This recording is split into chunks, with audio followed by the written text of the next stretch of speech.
dia a todas, bom dia a todos. Sejam muito bem-vindas e bem-vindos a mais um ICL Mercado Investimentos. Ontem eu falei que hoje era dia importante e realmente é, porque além do IPCA 15, que já saiu hoje pela manhã e acaba mexendo aí com o nosso bolso, a gente teve também decisão de juros na zona do euro e o PIB dos Estados Unidos do terceiro trimestre sendo divulgada entre os principais indicadores do dia. Além disso, a gente teve aí a aprovação na Câmara do projeto de lei dos fundos exclusivos e offshore e também aí temos sentimento da construção civil para passar para vocês. Mas antes de todos esses assuntos, quero dar bom dia para o André. Bom dia, André, como você está nessa manhã de quinta-feira? Bom dia, Débora. Bom dia a todos os nossos telespectadores. Hoje o dia é recheado de informações. Temos o IPCA 15, que é a prévia da inflação, mostrando nova queda dos alimentos. Temos também a confiança da construção civil aqui no Brasil, que parece estar refletindo muito do que a pesquisa Quest de ontem estava falando, né? Que mesmo com os dados mostrando uma economia mais vigorante, mais vigorosa, a gente tem de fato uma falta de confiança dos principais setores econômicos brasileiros. Temos também os dos Estados Unidos, vamos mostrar também uma matéria muito importante aqui da Piauí, falando sobre quem paga o que dentro do mercado jornalístico brasileiro, principalmente o mercado jornalístico econômico. Mas, antes de tudo, Débora, vamos começar falando, então, agora da Ásia, porque temos informações importantes, né? Parece que temos, pelo menos, alguns sentimentos já um pouco melhores na China, né? Mesmo que não tenha sido uniforme essa questão, né? Exatamente. Hoje o movimento lá na Ásia foi misto, né? Como a gente gosta de falar aí no mercado, porque a gente teve a maioria das bolsas lá fechando em queda. Então, o Nikkei 225, o TAIEX, o KOSPI, que liderou as quedas lá na Coreia do Sul, a gente teve esse movimento bem negativo vindo aí do fechamento de Nova York ontem. Né? Então, a gente teve esse movimento ruim de Nova York, que também acabou influenciando a nossa bolsa aqui. Nossa bolsa fechou em queda, mas Nova York fechou numa queda muito mais acentuada. A Nasdaq caiu ontem 2,43%, puxada aí pela decepção do mercado com os números da Alphabet, que são aí os números do Google, né? Então, a gente teve números decepcionantes aí no setor de tecnologia. Isso puxou o setor como um todo para baixo. E ontem também a gente teve o reforço do aumento dos rendimentos das Treasuries, puxado pelo número de moradias novas nos Estados Unidos sendo vendidas. Surpreendeu mais uma vez esse dado e isso aumentou ali, puxou esse sentimento em relação às Treasuries. Elas acabaram ali ficando acima também do esperado, acabaram avançando um pouquinho mais do que a gente tinha visto de alívio nos dias anteriores. Então, um dia de bastante sentimento de cautela, bastante aversão ao risco. E isso, né, acabou batendo hoje, invariavelmente, na Ásia, principalmente nesses índices mais sensíveis a esse tipo de movimento que acontece lá em Nova York. Então, a gente teve um dia majoritariamente negativo. A exceção ficou com o Xangai Composto, que vocês estão vendo aí na tela. Xangai Composto acabou fechando em alta de 0,48% hoje, na esteira daqueles estímulos que se esperam que sejam tomados na China. Então, a gente teve ontem a aprovação de uma emissão ali de títulos de dívidas chineses. Isso acabou ali estimulando o mercado, animando mesmo o mercado. E aquela reunião mais cedo do Xi Jinping ali com o Banco Central da China, né, o Banco Popular da China. Isso também trouxe ali um sentimento de que a China deve estimular a sua economia e deve ter um foco maior nesses estímulos. Então, isso acabou aí levando o Xangai Composto na contramão, né? Ontem o minério de ferro subiu 3%, não foi suficiente para levar nossa bolsa para o terreno positivo, mas a gente viu aí esse movimento vindo desde ontem, né? Então, aqui, Xangai Composto hoje se descolando do restante da Ásia, justamente por fatores locais aí de estímulos que são esperados lá na China, André. Perfeito. E temos ainda no nosso giro pelo mundo, né, a questão da Europa, né, porque o BCE, né, o Banco Central Europeu, divulgou as novas taxas básicas de juros, né, e a decisão foi manter, depois de 10 altas consecutivas, né, o Banco Central Europeu manteve a taxa de juros. A gente está vendo, né, estamos mostrando aqui dia a dia para vocês como que está complicada a situação na Europa. A gente tem o conflito entre Israel e Hamas mas escalonando, e isso deve gerar maiores problemas ainda, maiores problemas de energia principalmente, aumento do preço do gás, que é falta de gás para você conseguir aumentar a sua produção. Então, a escolha lá, pelo visto agora, parece ter sido tentar cuidar um pouco menos da inflação e cuidar um pouco mais da produção mesmo, né, Débora? É isso mesmo, André. E aí a gente vê, né, que a gente tem esse movimento já era esperado. Ontem, quando eu falei do PMI, que mostrou um enfraquecimento da zona do euro como um todo, né, então a gente viu ali um enfraquecimento da produção industrial, enfraquecimento dos serviços e do PMI composto ali da zona do euro. Isso já tinha trazido uma sinalização de que o Banco Central Europeu hoje poderia manter as taxas. Até falei isso ontem, né, que o sentimento que a gente tinha no mercado era chega de altas, e isso acabou acontecendo mesmo, né? A divulgação foi seguida aí por pronunciamento da Christine Lagarde, que é a presidente do Banco Central Europeu, e a sinalização foi justamente essa, né, que não devem ter mais aumentos, mas o patamar pode ser mantido por um período mais longo, esse patamar de 4,5 que vocês estão vendo aí na tela. Então, a gente vê que em junho de 2022, a taxa de juros lá da Europa sai de 0 e aí ela começa a subir, né, ali numa tentativa de controle inflacionário da Europa, que a gente sabe que na Europa a gente tem ali uma inflação bastante ligada ao setor energético também, justamente pela dependência que a Europa tinha da fonte energética russa, né, então isso acabou mexendo bastante por lá.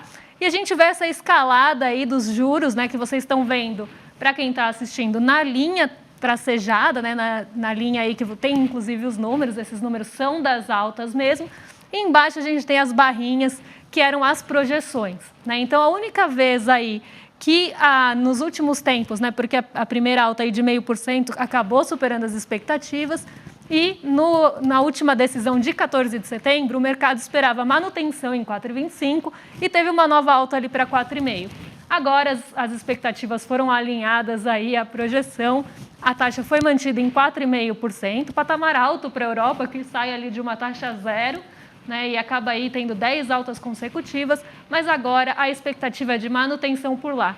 Isso acabou ali também trazendo um sentimento um pouco menor de aversão a risco na Europa, mas esse movimento já era bastante esperado.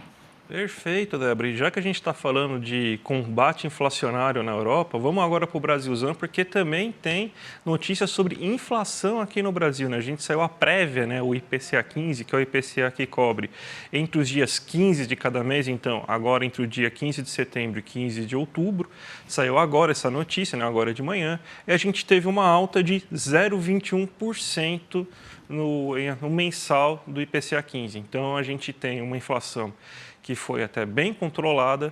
O maior peso da inflação foi em um artigo bem de luxo, que é a passagem aérea. Isso fez com que o grupo transportes tivesse uma alta registrada. Mas a gente tem aqui para vocês a primeira tela para mostrar o que teve aí de... Perdão, gente. O que teve aí de alta observada mesmo assim durante esse mês, né? A gente teve que o arroz teve uma elevação bem considerável, lembrando que é no sul do Brasil que o arroz é produzido, então, com todos os problemas climáticos que a gente está observando aí nos últimos meses, o preço do arroz ele vai acabar se elevando muito por fatores climáticos. Então, outra coisa, nada que a taxa Selic possa fazer, né? A taxa Selic não é o cacique cobra coral para influenciar no clima, né?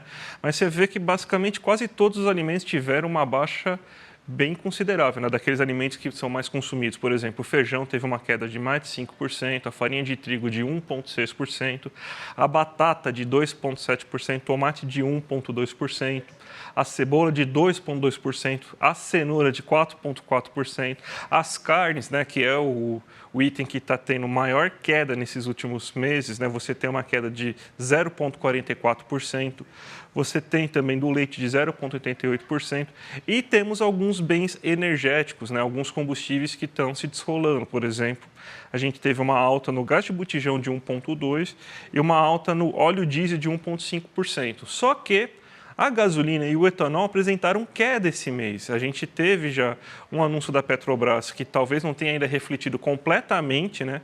mas a gente está vendo já que na bomba de combustível você já tinha alguma, segundo a ANS, né, Agência Nacional de a ANP, a Agência Nacional de Petróleo, você já estava tendo alguns registros de queda do preço dos combustíveis. Então, você vê que a gasolina teve uma queda aí de 0,56% nesse mês. O etanol, que não tem nada a ver com a regulação da Petrobras, tem mais a ver com o mercado de açúcar mesmo, teve uma queda de 0,27%. E o vilão do mês, que é um vilão que afeta pouco as nossas compras diárias, semanais e mensais, né, que é a passagem aérea. A gente compra muito pouco a passagem aérea, a não ser que você seja um bilionário. Mas esse aí foi o grande vilão do mês, Débora. E a gente vê, né, até esse dado da passagem aérea, ele acaba refletindo ali um pouco aquela alta que a gente teve no preço do barril de petróleo. A gente já vinha vendo aí alguns insumos usados na aviação civil subindo bastante, caso da querosene de aviação, né, bastante ali influente nesses preços. E aí a gente vê esse reflexo aí nas passagens aéreas. Mas dando sequência aqui à nossa conversa aí com vocês, hoje saiu uma notícia, na verdade ontem, né? Na verdade, Débora, temos ainda a variação que é aquele acumulada. Que a gente mostra, né, que é o seguinte, que a gente sempre faz esse gráfico para vocês observarem assim, o que aconteceu no seu dia a dia nesse mês e nos últimos 12 meses, né? Então, como que foi a sua compra no açougue, a sua compra na feira, no mercado, que não é o nosso mercado da Faria Lima, é o mercado que a gente vai no supermercado mesmo, né? Com seus boletos e com o lazer que o brasileiro tem. Então, a gente teve que o açougue, mais uma vez, caiu, você teve uma queda de 0,3% no gasto que você teve com o açougue esse mês, e nos últimos 12 meses essa queda já é de 8,55% no gasto com açougue. A feira, que estava bem em alta, né? A gente pode ver que nos últimos meses a gente chegou a ter mais de 8% aí de alta, no acumulado 12 meses ela está agora só em 2,3%, ou seja, de um ano para cá, o custo que você tem para comprar os seus produtos da feira livre que você frequenta, ele teve alta de 2,7%, e nesse mês teve uma queda, né, uma queda bem pequena, mas uma queda de 0,06% aí nos custos com a feira livre. O mercado, aquele supermercado que você vai comprar detergente, sabão em pó, produtos de limpeza, os alimentos também, que tem gente que não compra no açougue, não compra na feira, compra tudo no mercado, então também tem as coisas que estão no açougue e na feira também estão dentro desse índice do mercado. Você teve uma queda de 0,11% no custo que as pessoas tiveram dentro do mercado na hora de se fazer seu mercado esse mês, e no ano você tem uma alta de 1,93%. Então são bem abaixo da inflação registrada oficial, né, nos 12 meses, que está em 5%. Os boletos ainda têm um certo problema. A gente teve uma alta de 0,38% esse mês aí nas contas do dia a dia, como água, luz, telefone celular, os streamings e tudo mais. E nos últimos 12 meses a alta é de 7,4%. Então, realmente, as contas do dia a dia estão subindo, né? Que nem mostrou a pesquisa Quest semana passada. E o lazer do brasileiro, esse está subindo bastante, mas também é um reflexo do aumento de renda, né? Porque esse é um setor muito mais ligado com o salário mínimo, então aumentou o poder do salário mínimo real, aumenta também o custo com aquele serviço, aquele lazer que a pessoa está prestando. Quando você tem uma procura maior de pessoas procurando serviços de lazer, ele também vai começar a cobrar um pouco mais, porque ele pode cobrar um pouco mais sem perder clientela. Então, o lazer, né, que é o que a gente fala, é um setor muito mais ligado assim à qualidade de vida das pessoas. A gente sabe que é ruim aumentar o custo do lazer, mas isso daí também significa mais renda para pessoas que trabalham com lazer e que geralmente são pessoas que têm menor renda, né? Então, a gente tem um aumento de 15,27 bem acima da inflação, mas também significa a renda no bolso dessas pessoas, né, Débora? Exatamente, né? Algo que a gente fala bastante aqui, sempre que a gente fala dessa inflação de lazer, a gente lembra do setor de serviços, que também é um motor importante aqui da nossa economia urbana. E aqui a gente vê também aquele ponto que a gente estava falando ontem, né? Quando a gente falou da pesquisa Quest, que causava estranheza ali, aquela sensação do brasileiro de que ele está com ali os alimentos mais caros, quando a gente vê que, na verdade, eles estão desacelerando. Ainda a gente vê o açougue em queda, né, no acumulado, mas os outros desacelerando e com aí índices mensais menores. Então, às vezes, a percepção que a gente tem, né, ao ir a um supermercado, né, a gente pensa, está caro, esse tipo de coisa não reflete aí realmente o IPCA, né? A gente tem essa distorção, às vezes, de sensação do que impacta aí no nosso bolso. E agora sim, não estou cometendo gafe, a gente teve ontem, né, a aprovação, né, no fim do dia, da Câmara em relação ali à taxação dos fundos offshore e exclusivos, naqueles fundos exclusivos que quando a gente está falando mais ou menos de 1.600 famílias que têm fundos exclusivos, e offshore são aqueles fundos fora do Brasil. A gente teve uma luta aí realmente nessa aprovação, porque a ideia inicial era de 0 a 22,5% de taxação, aí estabelece ali uma taxação de 15% no começo ali da discussão, que é justamente o que a gente paga, né, quando a gente tem ali o Come Cotas, né, aquela cobrança semestral de imposto que acontece nos meses de maio e novembro, no último dia útil de cada mês. Nós, meros mortais, que temos fundos que são tributados pelo Come Cotas, pagamos 15% ali do ganho oferido no período, né, sempre ali, claro, uma cobrança até proporcional. Caso você resgate seu fundo depois da cobrança de Come Cotas, você não vai ter uma dupla tributação, né, é uma cobrança pro rata que acontece depois disso. Então, aqui a gente paga 15%. E aí a proposta inicial era de 15%, depois caiu para 10%, né, e aí a gente vê, né, a votação ontem em 6%. Né? Então, a gente vê que tem aí, ainda que tributada, né, depois de muita discussão, a gente consegue essa aprovação na Câmara, mas longe ainda do ideal, no meu ponto de vista, André. Do ponto de vista, acho que de todos nós aqui, né, porque eles, de novo, mostram que são uma classe diferenciada, né, porque a gente não está falando, gente, de você que está pagando seu Jeep Renegade em parcelas. Então, a gente está falando de quem é bilionário, a gente está falando de quem compra avião, por exemplo. É dessas pessoas que a gente está falando.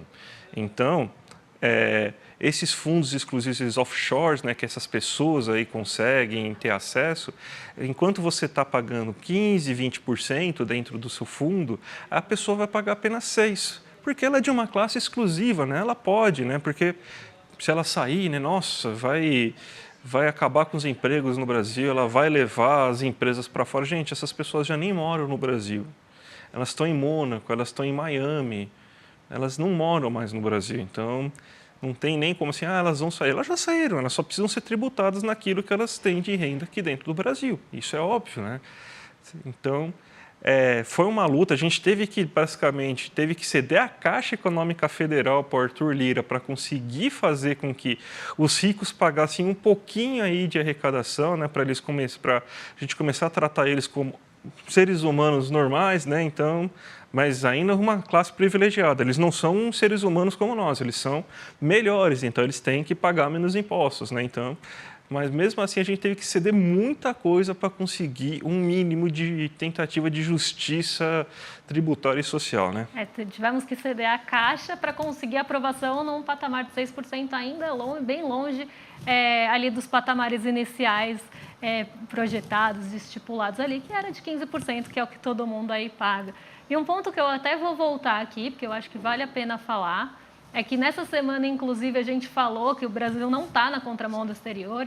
Antes que venham aí os defensores de bilionário atacar a gente falando aí sobre esse tema, porque nos Estados Unidos a gente já vê essa discussão, inclusive, de taxação de ganho de capital de ultra-ricos, e na Europa também, né, observatórios ali de economia, inclusive já pensando à frente ainda dos Estados Unidos, numa taxação aí, num imposto colocado como uma forma global, como a gente tem nas multinacionais, de pessoas também super ricas. Então, a gente não está indo na contramão do exterior, isso não é uma ideia brasileira fora da normalidade. É algo que a gente vem tendo discussões aí, realmente até em outros países, né, e é algo que precisa ser feito porque é um recurso que está deixando de entrar aqui como uma tributação, como uma arrecadação no nosso país, de pessoas que não pagam nada até agora, se não resgatarem os investimentos. Aí, inclusive, essa também é a discussão lá dos Estados Unidos. Então, aqui a gente bem alinhado a temas aí que a gente vê sendo discutidos nos outros países. Perfeito. Vamos agora falar sobre outra notícia também, agora da construção civil, né? A gente está vendo que esse mês de outubro está refletindo um pessimismo assim até inesperado, né? Porque a gente está com uma melhora no comércio, a gente está com o setor de serviços até que aquecido, mesmo com quedas observadas no mês de agosto, mas eram quedas esperadas. Só que parece que do dia para a noite a economia real, né, enquanto a Faria Lima parece que está com um grande otimismo sobre a economia brasileira, mas a economia real, que seria setor de serviços, comércio, construção civil, que é um grande motor econômico, tem uma queda de percepção econômica, né? Então, foi uma queda de 1,8 pontos percentuais, né? Então, é uma das menores taxas de confiança que a construção civil está. No momento que a gente está vivendo uma especulação imobiliária em São Paulo, por exemplo, no momento que está sendo lançado o PAC. No momento que o PAC está sendo prometido com um grande volume de construção civil. Então, é uma coisa que a gente precisa ficar atento, porque a gente já falou muitas vezes que a percepção das pessoas ajuda muito no comportamento econômico dessas pessoas. É a confiança de um futuro bom que faz empresas investirem, é uma percepção de um futuro bom que faz as pessoas comprarem mais, gastarem mais em serviço, pouparem uma porcentagem menor de dinheiro e colocar esse dinheiro na economia real. Então, mais um dado preocupante, né, Débora, sobre a percepção que as pessoas estão tendo da economia. Exatamente, a gente sabe o peso que as expectativas têm aí numa tomada de decisão de, por exemplo, um aumento de capacidade produtiva ou de novos empreendimentos numa construção civil, ou até mesmo nós aqui, né, como consumidores, se a gente acha que a gente vai ter uma renda aí um pouco melhor, podemos gastar um pouco mais, e isso traz todo um motor econômico. Então, as expectativas, elas pautam muito aí as decisões econômicas e por isso que a gente sempre traz aqui esses índices de confiança para ver como é que os setores estão olhando para a economia e o que eles estão esperando aí para esses próximos meses, né? E como eles estão pensando no presente. E agora vamos falar de uma outra notícia aqui de Brasil, né? Essa é uma notícia que a gente normalmente fala aqui, né? Quando a gente fala da nossa independência, né? Enquanto veículo de mercado que fala de mercado financeiro, porque quando a gente olha o jornalismo de uma forma geral aqui no Brasil, né? Essa matéria da Piauí mostra isso, mostra que o jornalismo, principalmente aí ligado ao mercado financeiro, à economia, está no controle da Faria Lima, né? Os veículos que mais acessados pelas pessoas para ali se informarem no dia a dia são veículos que por trás têm uma instituição financeira, seja um banco ou uma corretora, que é o que acontece na maioria dos casos. Então a pessoa entra ali para às vezes se atualizar, dar uma olhada no que está acontecendo no mercado, e ela começa a ver um monte de outras notícias, como está na hora de entrar no ativo X, está na hora de vender ativo Y, que normalmente são ali de uma forma velada, né? Uma publicidade daquela corretora para induzir as pessoas a entrarem em certos produtos financeiros. E a gente sabe, né? A gente já sabe que a visão desse tipo de portal já é uma visão quase homogênea, é uma visão liberal e bem homogênea ali no tipo de notícia. Por exemplo, risco fiscal é algo que aparece ali quase todos os dias nesse tipo de portal. Então, a gente já vê que a visão é homogênea, não tem ali muitas diferenças entre eles. Mas o que mais preocupa é que eles estão aí sob controle da Faria Lima. Então, também estão prestando um serviço ali, às vezes as pessoas não percebem, que elas estão sendo induzidas a tomarem certas decisões em relação a seu dinheiro, com base aí no pensamento da Faria Lima e no que a Faria Lima quer que eles façam. Então, a notícia da Piauí mostra justamente isso. Sempre assim, desde que comecei a ser economista, comecei a prestar mais atenção, Débora, é muito impressionante o seguinte, né? Você vai lá, pega uma matéria, uma reportagem aí em algum grande veículo, né? Vai falar, sei lá, de inflação. Aí vai lá e pergunta a opinião de algum especialista, né? Aí você vê de onde que é esse especialista. Esse especialista ou é de uma faculdade mais ortodoxa, e vamos falar os nomes aqui, é geralmente INSPER ou FGV, né? Então, basicamente, são dessas duas faculdades. Você nunca vi, você tirando algumas pessoas que são mais que conseguiram furar um pouco essa bolha, mas você não vê muita gente, por exemplo, da PUC São Paulo, da onde a gente tem um professor só que fala toda hora lá, mas mesmo assim, ele conseguiu furar essa bolha, o que é muito difícil, mas da Unicamp, da UFRJ, da URGS, por exemplo, lá do Rio Grande do Sul, você não vê muita gente assim heterodoxa falando, né? Heterodoxa, economistas mais progressistas falando. Ou de uma financeira, ou de uma corretora financeira, da L não sei o que da vida, X não sei o que da vida, P não sei o que da vida, tal. Aí é sempre de uma corretora financeira ou de uma consultoria financeira ou ligado a um banco. Então, o que acontece?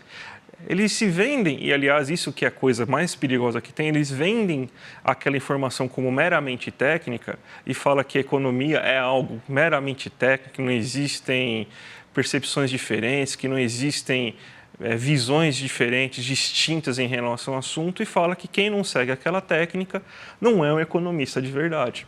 E geralmente, quando a gente é xingado, a Débora, eu sou bem xingado pelo menos, fala assim, mas isso daí que você está fazendo não é economia de verdade, não é ciência de verdade. Então, é basicamente isso que acontece. A gente vê que já existe assim, uma predileção, principalmente na grande mídia, em relação a isso. Agora o que eles estão fazendo, estão encurtando o espaço. Para evitar que... Vai que ele chame uma pessoa da Unicamp lá para falar algum assunto, já vamos lá comprar lá logo aí aquele espaço lá, vamos comprar, por exemplo, aquela revista importante aí aquela revista importante que fala sobre economia, então a gente já corta isso, já compra ela e a gente coloca só a nossa visão. Você vê assim quanto que você tem aí de hoje portais financeiros que são de corretoras, que são de bancos e tudo mais, né? Então você vê, é viesado, eles vão falar que não é viesado, óbvio, né? Mas sim, uma visão viesada, Débora. E até um ponto importante que saiu nessa semana, inclusive, um ranking da Ambima, né, mostrando, inclusive, que teve um aumento de influência, de influenciadores digitais na decisão das pessoas, elas passaram a consumir mais esse tipo de informação em relação a finanças e mercado financeiro, então as pessoas estão tendo maior interesse e esses influenciadores e canais digitais aí, de finanças e mercado estão atingindo um maior público. E quando a gente olha o ranking, para surpresa de 0 pessoas, quem está ali nos topos, né, ou são influenciadores que têm corretoras por trás, que não escondem isso porque acabam até falando sobre isso, ou são justamente esses portais que também são de corretoras. Então, isso mostra que as pessoas que são alcançadas por esse tipo de conteúdo também recebem essa informação enviesada. E não adianta falar, nós temos uma opinião neutra, porque, assim, para quem não sabe, eu também sou historiadora, e a primeira coisa que a gente aprende na faculdade de História é que não existe uma visão neutra. A partir do momento que é uma pessoa contando uma história e falando sobre aquilo, ela já está colocando o ponto de vista dela ali. E na economia isso não é diferente, não é porque eu sou o mais técnico, não existe isso. A partir do momento que ela pega um conjunto de dados para analisar, ela também está colocando ali o ponto de vista dela, ou fazendo uma análise de um jeito X ou Y, ela também está colocando o ponto de vista dela. Então não tem neutralidade, embora essas pessoas queiram vender isso. Exatamente, Débora. Vamos cortar a notícia do PIB, começar amanhã, inclusive, falando do PIB dos Estados Unidos, né? Só para vocês verem aqui, 4,9 no terceiro trimestre, expectativa de 4,3, porque vamos direto para o giro de mercado, que a gente só tem alguns minutinhos, Débora. E vamos para o giro de mercado, vou colocar aí na tela para vocês já até estão vendo, porque o PIB acabou influenciando esse giro, então vou falar dele aqui na esteira desses indicadores. Hoje o Ibovespa abriu positivo inclusive bem cedo pela manhã e não deteriorou depois da abertura de Nova York, que é um movimento que a gente está vendo aí, um comportamento que a gente está vendo com muita frequência, que é o Ibovespa abrindo bem positivo e a partir das 10h30, né, meia hora depois da abertura aqui do Brasil, o índice vira para o negativo e começa a acompanhar o movimento negativo de Nova York. Isso não aconteceu hoje. A gente tem alguns dados segurando o Ibovespa lá em cima. Então, um pouco desse otimismo vindo da China ainda está persistente por aqui. A gente tem sinais distintos entre minério de ferro e petróleo há 3 dias. Então, petróleo em queda e minério de ferro em alta até intensa, né? Ontem mais de 3%, no dia anterior mais de 2,5%. Hoje uma alta mais modesta, mas ainda assim terceiro dia de alta para o minério de ferro. Ontem a Vale ficou ali perto do 0-0, mas ficou no terreno negativo por uma deterioração mesmo de cenário, vinda aí do exterior. Então a gente vê hoje pelo menos esse movimento sendo, se descolando. O IPCA 15 foi visto até de uma forma benéfica, né? Então ele veio bem cravado no que o mercado esperava, em 0,21, que era a expectativa do mercado. Isso deu ali um alívio para os setores de consumo e a aprovação da Câmara ontem também, no fim do dia, já deu um alívio aqui para as nossas negociações de juros futuros. E esses juros futuros acabam também influenciando muito no nosso setor de consumo e setor imobiliário.